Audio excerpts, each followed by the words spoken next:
All Things Good podcast. You are now tuning in to the All Things Good podcast. Hello, everyone. Welcome back to the All Things Good podcast. I'm your coach and your host, Giovanna Cirillo. Thank you so much for tuning into the podcast. It helps you with mental health, self-development, and your overall wellness, helping you become the greatest version of yourself. Today, we are going to be talking about tending what matters from the soil to the soul. We have a lovely guest by the name of Delani, who is the Operations and Communications Director at Oregonians for Food and Shelter, where she advocates for science-based agriculture and natural resource practices. Her background includes working as a public information officer during the 2020 Oregon wildfires, supporting impacted communities and helping landowners develop conservation plans to protect their property. With hands-on experience in forestry, agriculture, and her family's grass seed farm, Delani brings a grounded, real-world perspective on sustainability, resilience, and caring for the land. I'm excited to have Delani on and help me by welcoming Delani. Welcome, Delani. How are you today? I'm doing well. How are you? I'm doing great. I'm excited to speak on what you have to speak on today because it's a little different from the podcast, but it's good because I am expanding the podcast. So I love the fact that you came on and I was like, this is a really good topic. And so I'm excited. Yeah, I hope it works into your flow well. Oh, trust me, I'm gonna make it work because Okay, I good. I, I run this. Wonderful. Okay, so today we're going to be talking about tending what matters from the soil to the soul. What actually drew you into this form of work? I got into agriculture at a really young age. So, I mean, just a little bit of a backstory. I grew up in the state of Maine, and I now live in Oregon, where I married my husband, who's a farmer. But ever since a young age, my whole family really we lived in a rural area, cows and horses. I worked on a sheep farm, and so from a young age, I was thrown into it. Okay. And the title of this episode, From Soil to Soul, Mm-hmm. and that really resonates with me because everything really started when I was younger and working in the garden and tending to the dirt and making sure everything could grow. Right, right. Now, okay, because I feel like we're so connected to nature and well, I think we're supposed to be anyways, and we tend to grow up. Because as kids, we are like, I want to play in the dirt. I mean, when I was a kid, I used to make mud pies, right? Yes, always. And we used to use the leaves for salads. And there was one particular like leaf that we used for rice. And so, we always had a good time with nature. But as we grow and we grow up, and it's just like all of a sudden we're like allergic to it, right? So, what connection do you think that we have with nature that you would like to kind of present to the audience? I think our connection to nature is going to be different for everyone. People who live in the middle of New York City can still be just as connected to nature as those of us who live in Hmm. rural America and work day to day on the farm. It may take a little more effort if you Right. live in the middle of, the concrete jungle, so to say, but that doesn't mean you can't fill your soul with nature, with potted plants in the windowsill and watching them grow and tending to them, or trips to your local farms, local parks, that sort of thing. And, for me, every day I get to wake up. Sorry, I keep looking out my window. I'm looking at the fields out there and kind of Right. thinking about it as we go. But I get to wake up every day in the middle of farm ground, in the middle of an area that we it's our livelihood to be here. Right. And so tending to the soil, keeping it growing, everything moving forward is very important for us. Mm. And so and for me, nature isn't just, or being connected to the soil isn't just farming. I love to Right. hike. I love to explore. I love to work in the woods. And so it's very vast, and my connection is going to be different than your connection. Right, right. I love that. I love that answer. Do you ever find yourself taking it for granted? Because I know as you were talking to me, you were looking outside. You're like, oh, I actually kind of probably like, I kind of missed. Um, I wasn't, really embracing all of this until now. Like, do you ever find yourself in that position? Taking it for granted, I think I do. It's just become so second nature to live here and be here and enjoy it. And I know sometimes when we travel or if we go on vacation, I'm ready to be Mhm. home and be, I don't want to say a slower pace of life, because there are certain times of year where it is absolutely not a slower pace of life. Right. But to be able to, sit here and watch the sunset over the fields that we poured our heart and soul into to grow, and just, it's hard. It's a good reminder to not take it for granted. We've worked Right. hard to be here, and every individual in agriculture can attest to that. It's a lot. I can imagine. I mean, I think about it and I'm like, I would love to have a farm. I love horses and goats. But then I think I'm like, it's probably a lot of work that I'm probably not ready for. So we might have to start off slow, you know? Yeah, start small. Right, right, exactly. Okay, so you experienced wildfires in 2020 in Oregon. Tell us about that and how did that like impact your life? How did that change the way you see like nature or the forest and things like that? Absolutely. So 2020, for those who don't know, was a historic year in wildfires, and it's gotten worse every year since. And in 2020, I was working on a for the United States Forest Service, the USFS, in a small district locally to me. And when those fires hit, it was all hands on deck, and so they sent us out to help with the teams that were coordinating all of the efforts on those big fires. And I got thrown into the PIO room, which is the Public Information Officer room. Hmm. And that's changed how I look at so many things, because it really piqued my interest and desire in communication about the things I'm passionate about. So ever since in 2020 and then again in 2021, I rolled is what they call it. You roll with a team.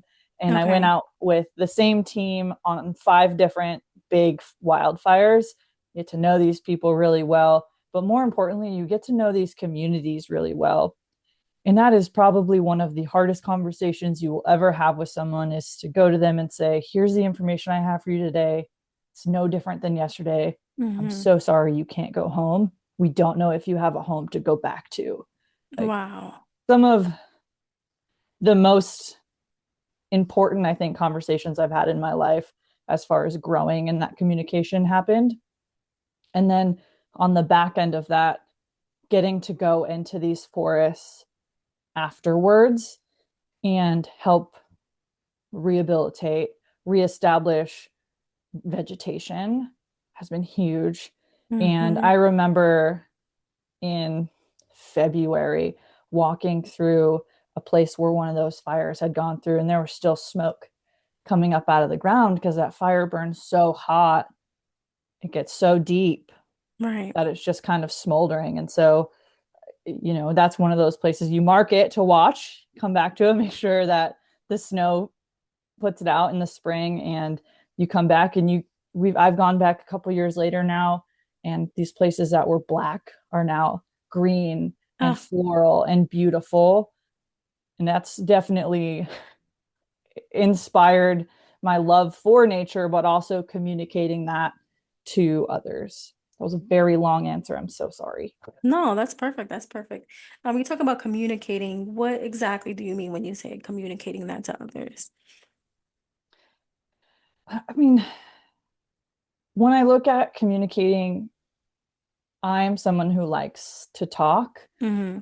And the more I've gotten into this industry and describing my passions and how I can help, it's more about listening when you become someone who's a communicator. You Someone said to me actually yesterday, you got to be slow to speak and quick to listen. Mm. And man, did that resonate with me, because it has been the top of my to-do list for years, Right. to get better at that. And during those wildfires, that was a huge part of it, is listening to these people, to their concerns and just the emotion they held. Mm-hmm. I've taken that with me as I've gone into more from forestry into the ag space and combining those to communicate what that looks like. Mm-hmm. Especially those two industries tend to be very male dominated.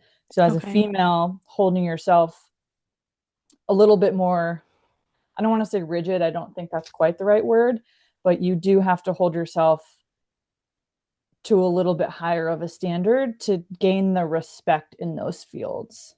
Okay.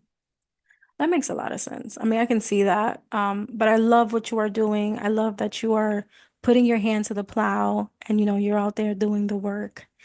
Now, you also help landowners develop conservation plans to protect their property. Can you tell us a little bit more about that? Yes. So I worked in a county on a soil and water conservation district, and now the county I live in is different from that one, and I sit on the board of my local county, what we call SWCD. And Okay. when I worked for the other county, I helped landowners. It was post those big fires, create plans for their property where we sat down, looked at the layout of their property and things they could work on to increase the fire resiliency. So, increase the way their landscape would not catch on fire, is the Right. end of it. So, how do they protect their homes? How do they create what we call safe space around those homes? And less so now in my board position, but we do still have areas in the trees in the hills that landowners can reach out for similar questions. Okay. So how does one actually like, because I know there's people in California. I mean, wildfires are can take place anywhere, right? Yeah. So what are some key things that landowners or property owners should have on their property to be, prepared for anything like this? Um, During wildfire season, if you're in an area that has historically been fire ridden, having a go bag, which is something you can grab when, oh no, all of a sudden that level 3 evacuation, you need to leave right Hmm. now. Level 3, level 1, can't remember the go now situation. So you don't have to think about it. It's got maybe copies of all your important documents, change of clothes, those sorts of things. So you don't know necessarily when you're going to get to come home, but you need to leave right away. Something Right. that landowners or homeowners should look at to keep kind of clear of their property is having a safe space around your home that doesn't have vegetation. So when a fire Mm, comes through, we can't help where the ashes or the embers fly to and land. So if they land on a roof, we can't help that necessarily. But what we can do is keep creeping fires from getting to your house. hmm So if you keep there's a whole bunch of different diagrams out there of what defensible space is, but you don't want vegetation touching your house, is what it comes down to, because that allows the fire to suck up to your house and then your house catches on fire. So, No, that makes a lot of sense. I hope that our listeners are listening to this because that's very important information. I never thought of anything like that. I myself don't own a home yet, but when I do plan to have, some vegetation within the property and start mhm. that. Speaking of that, I mean, the times that we're in right now, it's a little chaotic. Um, and I feel like learning these things, I mean, obviously you're not going to have a PhD in agriculture or forestry, but learning these type of trades or connecting with people like you to get, the resources that they need. Let's talk more about that. Let's start off with someone who's looking to begin agriculture or, start a little garden or farm within their property.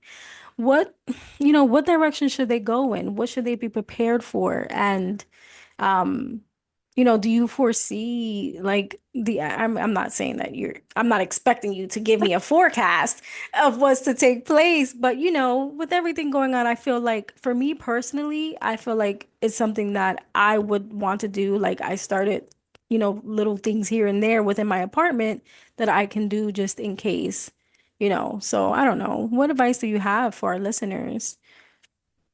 I would say if you're someone who wants to start farming or homesteading or anything like that, start small for sure. So pick one one thing you're going to do. So maybe you have a small garden and you're like, this year I'm going to learn how to can green beans. Great. Hmm. I don't recommend trying to learn how to can green beans and salsa and tomatoes and like all the things all at once. Is get very I hate canning. I don't know why I went to that first. I go to my mother-in-law and I steal her canned goods, but um it's canning is a great way, things last a long time. They're shelf stable if you do it the right way. Um, that could be one. I definitely fell on the sourdough trend recently, so Mm, I have Dolores. She's in the fridge right now. But learning how to bake your own bread is a great way. Chickens, I'm gonna mhm. say relatively inexpensive. You still have to buy feed for them. Um, Right. Free range only goes so far, especially if you have city limit issues. But chickens, eggs or meat, great way to go. Um, and now I've lost track of your original question because I got sidetracked by my hate for canning. I'm so sorry. No problem. My question was like, what direction or what are the best ways to start, agriculture or farming or, doing things within their home so that they can rely on themselves and not rely on outside sources. Yes, and then a great like educational resource are going to be local extension offices. So in Oregon, we have the Oregon State Extension Office, and they have an office in every county in the state where you can get free advice on all sorts of different gardening, all sorts of different plants to plant outside and things like that. Our OSU Extension Office offers a program called Master Gardeners. And so you can take these classes and become a master gardener. And they go through all of these different classes that teach you how to do these things and be a little self-sufficient if you want to be. But they're also just a great resource to call or look up on their websites. They have a lot of free classes you can take. I think ours has a free canning class. Normally they do midsummer. I should probably take it. Um, but I'm sure each state probably has something similar where their state school has an extension office that you can reach out to for those sorts of educational resources. I love that. I love that resource. Thank you so much for mentioning that. I mean, I've never heard of such a thing. And again, I'm not really, involved in agriculture or, beginning my own farming, but I think that is valuable information for our listeners who are looking to become self-sufficient, especially during this time. And I'm seeing a lot of people on, Instagram, and they're like, it's time for us to start, you know, planting seeds, I should say. And Mm-hmm. so, having some direction, I think is definitely helpful. So thank you so much for sharing that information. So tell us about your farm, your seed farm. Tell us about your family. Obviously they've been doing this since you were younger. Tell us a little bit more about that and, how involved you are in the farm and what they provide, what you guys provide. So I married my husband almost 10 years ago, 9 years ago, something like that. I moved to Oregon in 2012 and went to school here and then got married and stayed here. My husband's family has been in the grass seed industry for a long time. And I'm going to use grass seed broadly because we grow other seeds as well. But the area we live in is considered the grass seed capital of the world. Great Okay. weather, great climate, great soil for growing seed crops. And so what we do is we grow different types of seed. So whether it's grasses or grains like wheat or barley or clover, things like that, and we ship them to producers in, say, the Midwest. And they take that seed, and that's the product they grow for their animals normally, is how Okay. that would work. So we're the first step on the way to providing feed and energy sources for others. Okay. My role is depends on how busy my husband is because he has a full-time job that owns a business as well. And so farming is sort of our, I'm going to say hobby, but it's not a hobby. It's a full-time gig. And I'll help him move equipment and combine fields. I almost always bring dinner to the field in the summer, and we'll eat while he's in the tractor. I can help, drive trucks and do all those sorts of things. I am not great at any of those, but I am someone who can help. Right. More of my experiences with livestock, so with horses and sheep and cows, on that side, but we don't, other than our pets, we don't produce those for consumption.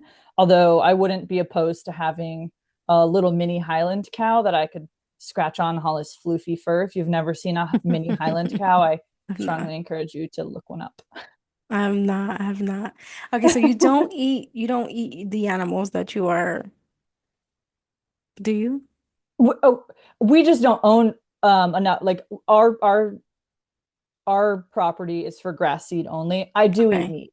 We have Okay. friends who raise beef, and normally we'll get a half a cow from a friend, or we bought a lamb at the auction to support the local youth's auction this past year. Okay. And so we do eat meat. Absolutely, we eat Okay. Okay. meat. Because I don't think me personally, I would be able to like kill a cow and then eat it after I've grown, like, Yeah, watched it it's grow up, but that's just me. you have to go into it with the mindset that these are not pets. They are, Right. they have a purpose. Um, my husband and I joke all the time because we've both raised pigs in the past. Hmm. And I hated my pig, and I was so excited to send her to the butcher shop. And my husband was like, I kind of liked ours. Like, she could have stuck around. And I'm like, I was ready for the bacon from her belly, like so ready. Oh my gosh, you're terrible. No judgment, no judgment. But I know, like, seriously, like, if it comes to the point where we have to survive, like, we have to find it within us to survive. Let's Chickens just are say a great that. way to start if you're unsure, because then you get to benefit from their production, but you don't have to kill them, right? You get their eggs. Right. Yeah, Right. Exactly. Okay, so I love that. I love that. Now, between forestry and agriculture, you said that, they're a little different. So, can you explain the differences between that and the importance of the forestry and, keeping the trees? absolutely. I guess I'll start with forestry. So I went to school at OSU, Oregon State University, for forest management, and worked. I've kind of bounced back and forth between the forestry and ag industry since I've graduated. And I would say that forest management is necessary. We To keep the forest healthy. This is my opinion. We'll preface it with that, my opinion. We do need to manage our forests and cut some trees and produce our own lumber to make it sustainable. Okay. Um, these catastrophic wildfires occur when forest management is lax, meaning that there's a lot of extra vegetation available for the fires to consume. So, Okay. forest management, very important. It's also very hard and very dangerous work. Logging is one of the most dangerous jobs people can have in the country. And so that's also something to think about, is the more technology increases, the less safety concerns we have for people who are working out in the woods. Mm, Um, but in forestry, you're never not going to have people working on the ground. The topography, especially in the West, just won't allow for it. We'll always have people out there, but we do need to manage forests. But I also think that preserving pockets of natural ground is beautiful and right. it helps connect us to our past and our history. And so I definitely think there's a space for that blend of the federally owned forests, state owned forests that are managed to maybe a lower level, and then our private owned timberland that's managed more heavily for that timber and log production. Okay. um, And that industry is moving. I made the comment about being a woman in these industries, and it's still difficult to be a woman in those industries, but it's getting much better. As in ag, the older generation is starting to retire and phase out, and the younger generations that are coming in are much more open-minded, I would say. And Okay. not everyone in the older generation is not open-minded, but sometimes it can be harder to have those conversations because as a new person in forestry, male or female, coming in, the older generation is like, well, you don't know anything. It's like, of Mm, course, I don't know as much as you. That's why I'm here to learn from you. And so keeping that right. communication and that dialogue open can sometimes be difficult. It's getting much better. It's I love already that. better now than it was, 7, 8, 10 years ago. Um, so there's that. And then on the ag side, ag is hard because forestry, when we think about it, forestry is trees, Hmm. given it's a lot more complex than that, depending on where you are in the country, what sort of terrain you have, very complicated. With agriculture, you have so many different commodities, different um, items you can consider agriculture. So in Oregon, there's something like 225 different special commodities and Wow. growing. And so, how do you get an industry that's so diverse to come together and work together towards a common, I don't want to say enemy, but a common goal to Hmm. promote and keep us growing? And I don't have an answer for that, but I think it's also, as much as chaos is happening in the world, I think there are pockets that are doing really good work to move agriculture forward. Right. Now, wasn't there a law a few years back? I'm not sure if it's still enforced, where the government or the state is not allowing people to, like, they're preventing people from actually growing agriculture within their property. Is that still effective?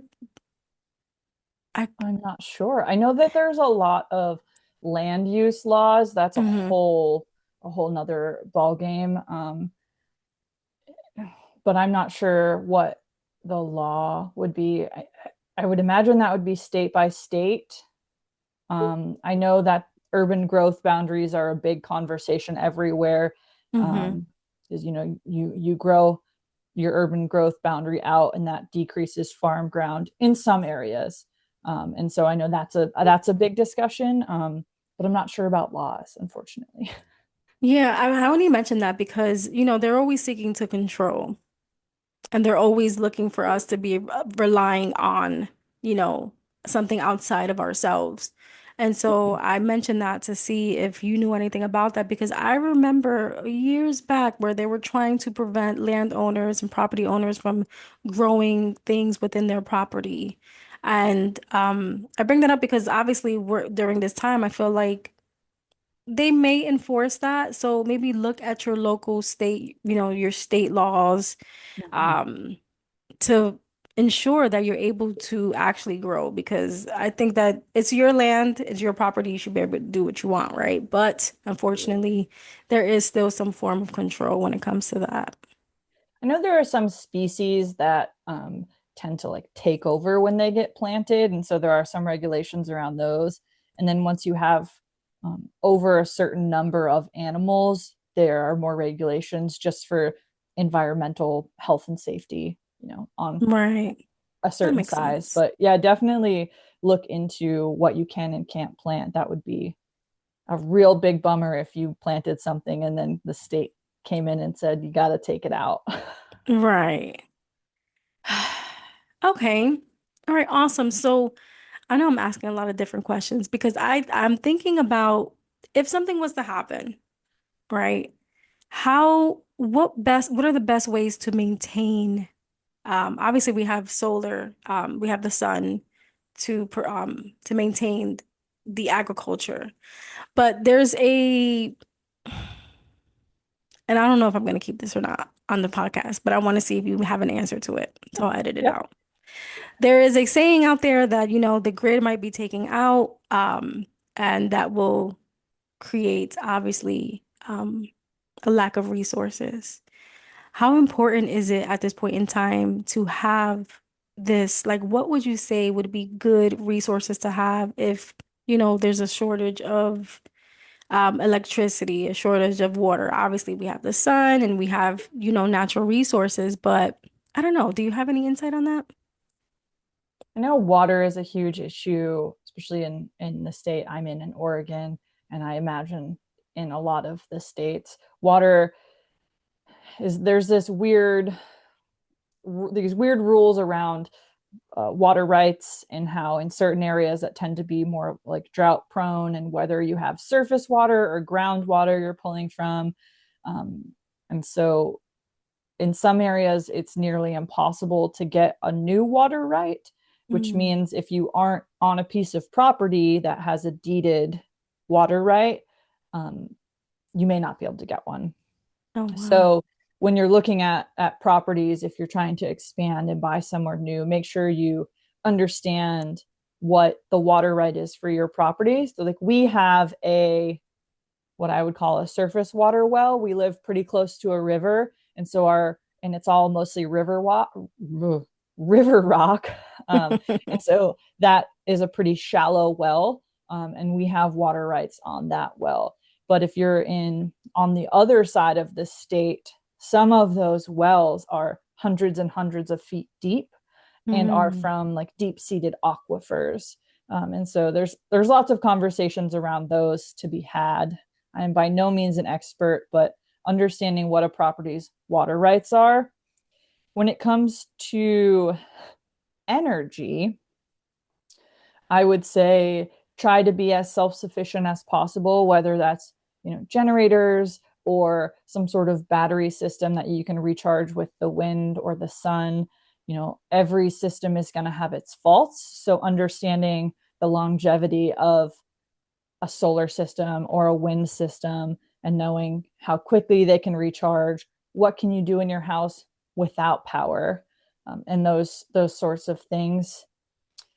We have a really big generator that my husband loves because he's a not a tech, he's a mechanic-y kind of guy.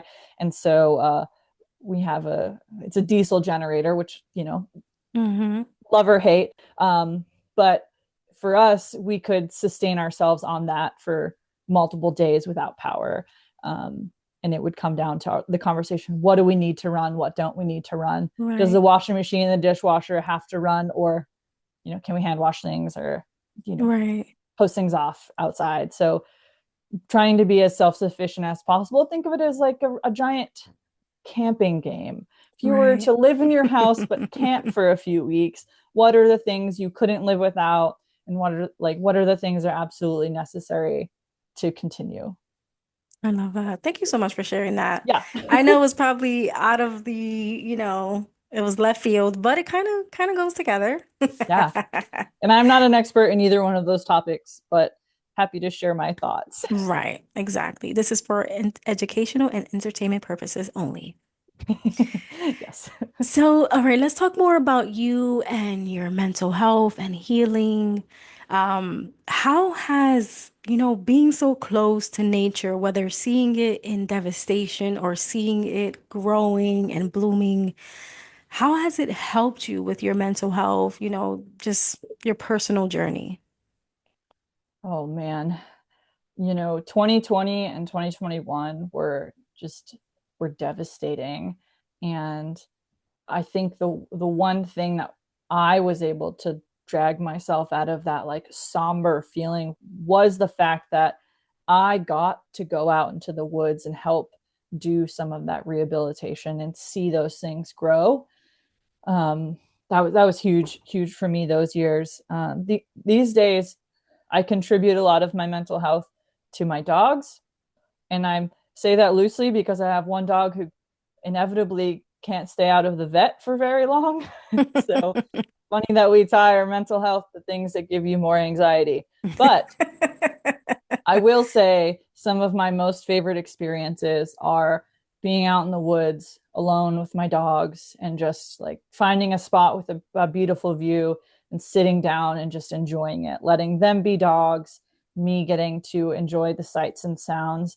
One thing I really enjoy is my in-laws live very close to us, and they have riverfront property. And every weekend that it's not pouring rain, because I don't love being outside in the pouring rain all the time, I Right. take the dogs down to the river and just kind of sit there for 5 to 10 minutes and listen to the birds and to the water. And it's very relaxing and definitely a true connection to nature.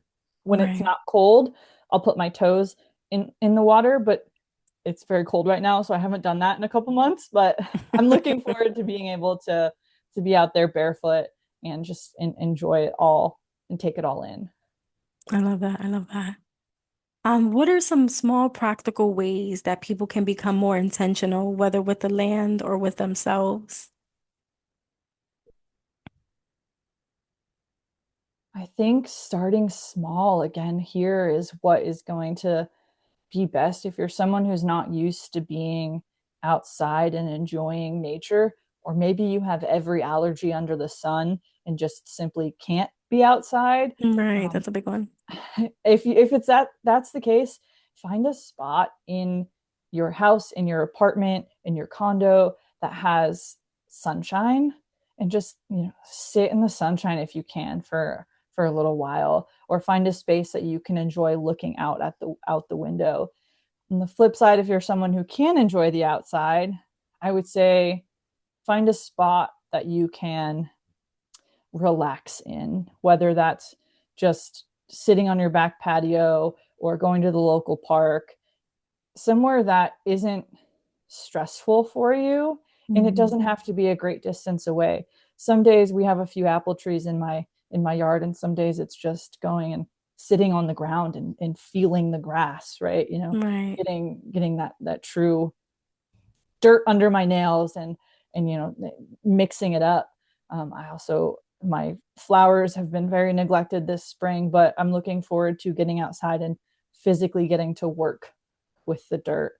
And so if you're someone who is more of a physical person who enjoys motion to calm down, I, Right. there have to be local groups you can reach out to, whether it's gardeners or farmers, that you can say, hey, love to come volunteer my time and help you plant or help you weed or just do something to feel that way. Right. Oh, that's good. Very, very insightful. Thank you so much for sharing that. I might just volunteer. That's a good idea to I volunteer. I recently I was in a group with some folks, and there was this one gal who gave a talk, and she talked about, you have to fill your own cup, but filling your own cup doesn't have to be selfish. And Hmm. volunteering is a great way to fill your own cup by filling others.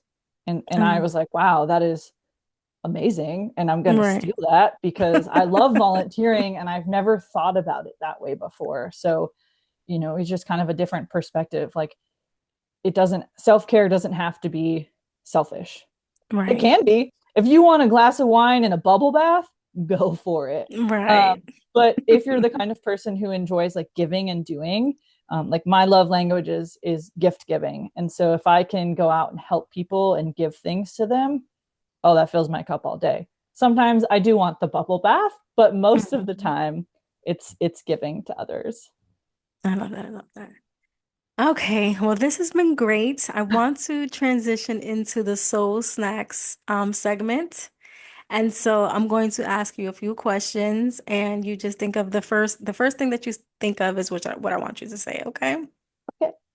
All right. So, what is your ultimate comfort food? Cheeseburgers and French fries. Oh, wow.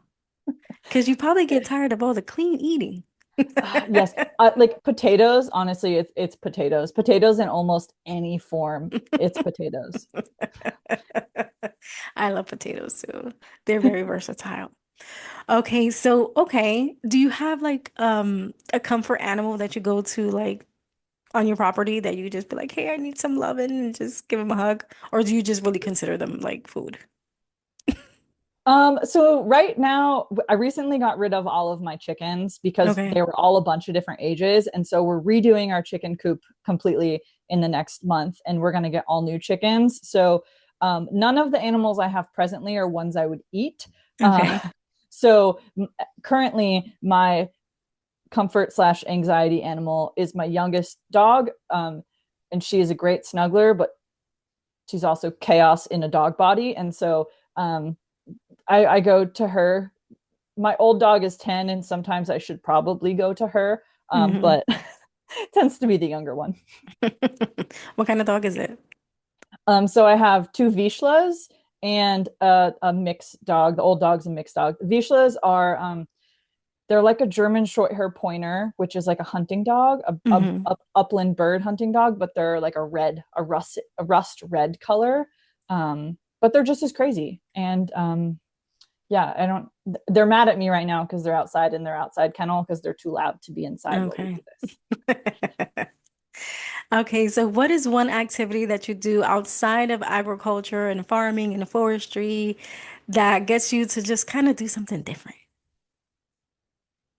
Um, all of my hobbies tend to be outside, except I do like to crochet and embroider. I'm not very good.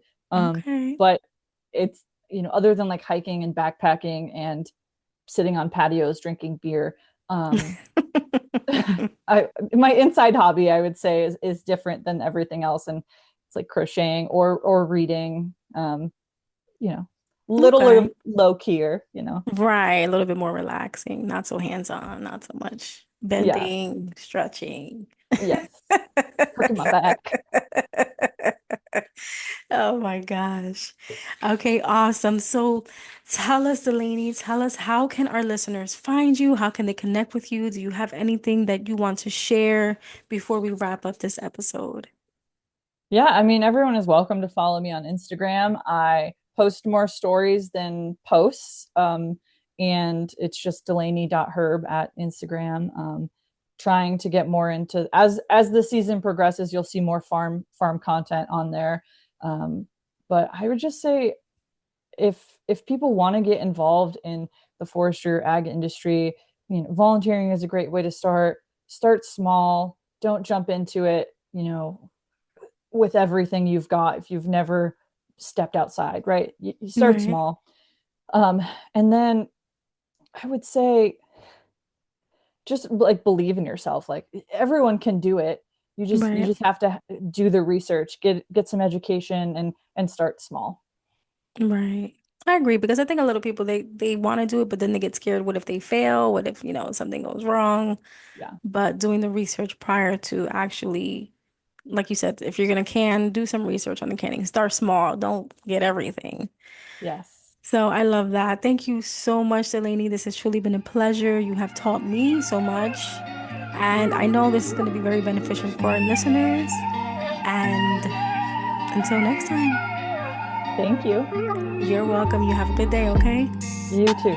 Thank you.